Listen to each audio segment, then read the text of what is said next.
Happy Friday, beautiful people! Walang trabaho si Mama at umalis din si Daddy kaninang madaling araw. Meron siyang pinuntahan at sinundo kaya naman mag-isa lang tayo dito sa bahay kasama ang ating mga anak hanggang mamayang gabi. Pero bago ang lahat, magmama-duty na muna tayo at nag-drive na kami ni JJ papunta sa kanyang swim practice. 8:15 nga ang simula ng kanyang training at 7:45 nga nang kami ay mag-travel. Excited na nga ang ating bunso dahil sa Sabado nga ang kanyang second swim meet of the season kaya naman puspusan ang training ni JJ.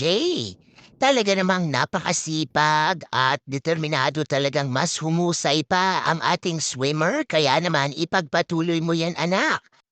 8:00 na nga ng umaga nang kami ay makarating at dahil maaga-aga pa nga ay nakaupo muna si Jay sa corner dahil 8:15 pa nga ang start ng kanyang swim practice. Kaya naman si Mama ay for the video muna at pagkatapos nga nang masigurado natin na siya ay nagsisimula na ngang mag-swimming, ay nag-drive muna tayo at nagpunta na naman si Mama dito lang sa tindahan malapit sa kanyang swim practice. At dahil hindi nga tayo magtatrabaho ay nag-ikot-ikot muna tayo sa Carnes. Bago ang lahat, i-disinfect muna natin ng ating shopping cart. Kumuha rin ako ng kanilang newspaper at bumili nga tayo ng banana at tinan nyo naman ang napakarami at iba't ibang klase ng candies na yan. The sugar is waiting, diabetes is a big no-no, kaya naman hindi tayo niyan kumuha. Nag-video-video tayo at napakarami nga nilang tinda ritong seafoods. Ang binili ko nga ay chicken leg quarters at yan nga ay naka-specials for 89 cents a pound. Iba't ibang bundle din ng karne ang pwede mong bilihin dito at talaga namang fresh na fresh yan at mura din compared sa labas. $9 nga at 10 pounds na yan ang manok at meron din sila ditong ground pork na naka-sale for 2.99 a pound. Sa halagang 14.92 ay nakabili tayo ng 5 pounds. At ang pinakabongga sa lahat, naka-jackpot na naman dahil naka-clearance ang bacon. $3 lang yan at 2 piraso na ang laman ng supot. Talaga namang hinakot ni Mama dahil ang regular price ng bacon as $8 mahigit kaya naman sobrang tipid. Almost 75% off ang ating nakuha kaya naman jackpot na jackpot tayo. Pumunta rin tayo sa clearance section at ang margarine nga na ito, 4 na stick sa halagang 50 cents at kumuha tayo ng 2 box dahil isa nga tayong baker at magagamit ko nga yan sa paggawa ng mga cookies, brownies at cakes. Ang kanilang extra large egg din ay murang-mura. Ang isang dosena nga ay $1.50 lang pero tine-check muna natin yan para siguraduhin nga na walang basag sa mga eggs na ating bibilihin. Talaga namang nakajackpot tayo ng bonggang-bongga dahil maliban pa dyan ay nakabili din tayo ng bubble double bubble gum para sa ating mga anak na naka-clearance for $2. Malaki na naman ang natipid ni Mama kaya naman talagang napangiti tayo at syempre pa, dahil matagal din tayo nag-ikot-ikot sa cards, ay time na para bumalik sa pool at sunduin nga ang ating swimmer.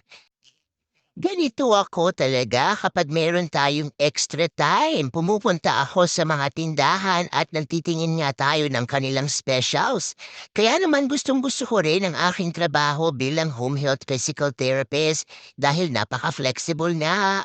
At eto na nga ang ating grocery haul. Lahat yan ay sa murang halaga lang natin nabili. Kaya malaki na naman ang natipid natin sa ating groceries for this week at thumbs up na thumbs up at talaga namang nakangiti ang inyong mama. Pagkatapos nga nito ay isa-isa ko na rin nilagay yan sa Ziploc dahil ilalagay nga natin yan sa freezer. Ang bacon niya ay naka-best by June 18 kaya naman meron pa tayong ilang araw pero kung hindi mo yan lulutuin ay pwede mo lang ilagay sa freezer. Habang ako nga ay nag-a-unload ng ating pinamili ay bumaba muna ang aking panganay at ipinakita na sa akin ang regalo ng kanyang best friend na Lululemon belt bag at talaga namang enjoy na enjoy at masayang masaya si ate. Nilagyan ko na nga ng label at sa halagang 40.92 nga na ground pork ay nakagawa tayo ng tatlong balot. Ang chicken naman na ilalagay natin sa freezer bag kaya naman hiniwa-hiwa ko muna yan para naman tipid din sa space kapag ipinasok natin sa freezer. Dahil matagal pa natin tululutuin ay sinigurado ko na naka-freezer bag yan.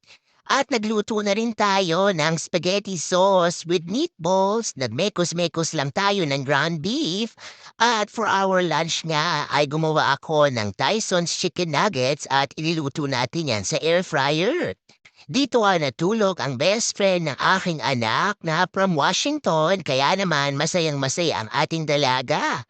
Gamit ulit ang Prego sauce at nilagyan ko nga ito ng condensed milk. Eto na nga ang ating magiging hapunan mamayang gabi. Napakasimple lang ng ating ginawa at eto nga ang aking version at yan nga ay napakasarap talaga at paborito rin ni ate at ni JJ. Pasado 12:00 na rin at ready na nga kaming kumain kasama ang aming bisita. Gumawa lang tayo ng kabatabi pasta at eto na nga ang ating white Alfredo sauce na kapartner ng ating Tyson's chicken nuggets. Isa na namang busy day ang napagtagumpayan ng inyong pamilya mama. At ready na din ang ating spaghetti sauce para sa ating hapunan. Yan lang muna for today's video. Remember, family time is always the best time and every gising with your family is always a blessing. God bless everyone. Don't forget to smile. Bye-bye!